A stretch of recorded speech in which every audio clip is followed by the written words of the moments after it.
I'm Tony Ellsworth. I live on the west coast of the United States. I have a couple of different properties up and down the west coast. Meeting Tung and dealing with Terrebonne has been an absolute answer to prayers that I may not have even known that I needed until I got into it and recognized clearly that I was not going to be able to get the kind of result that Tung was able to get for me through Terrebonne with any wireless matters now. I first became aware of the cell phone tower on my property situations that can arise when I bought a remote property in San Diego North County's backcountry. I actually was getting just cold called by a whole bunch of different tower companies, want to buy it, want to do it for you, want to contract in some way.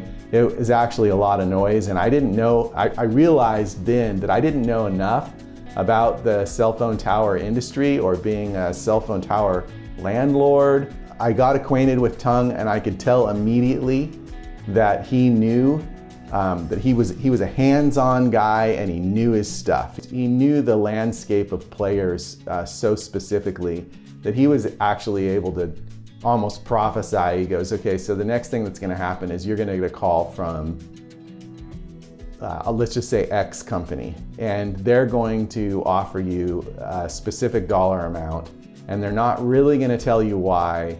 It's just going to be like a gift, but in that gift, they're going to want you to sign papers.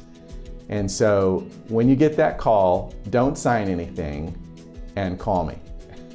And sure enough, the call came. I was offered $10,000 just out of the blue to what I was told was update some agreements relating to the cell phone tower, and I called Tung. Tung pointed out that it was, he goes, yeah, so this is a lease extension. This is the ability to put somebody else on the tower without actually paying you anything for it. I mean, he absolutely called it 100%, and then he proceeded to take over the negotiations at that point, and he procured me a second tower and basically doubled my rent on the property. He's like the guru, right? And guru doesn't come from sitting around on top of a mountain being completely disconnected. It comes from knowing the material so well that you're able to put the connecting linkages of a situation together to the point where you can actually prophesy exactly how it's going to happen, and then be able to weigh in and maneuver it in a way where it benefits the landlord.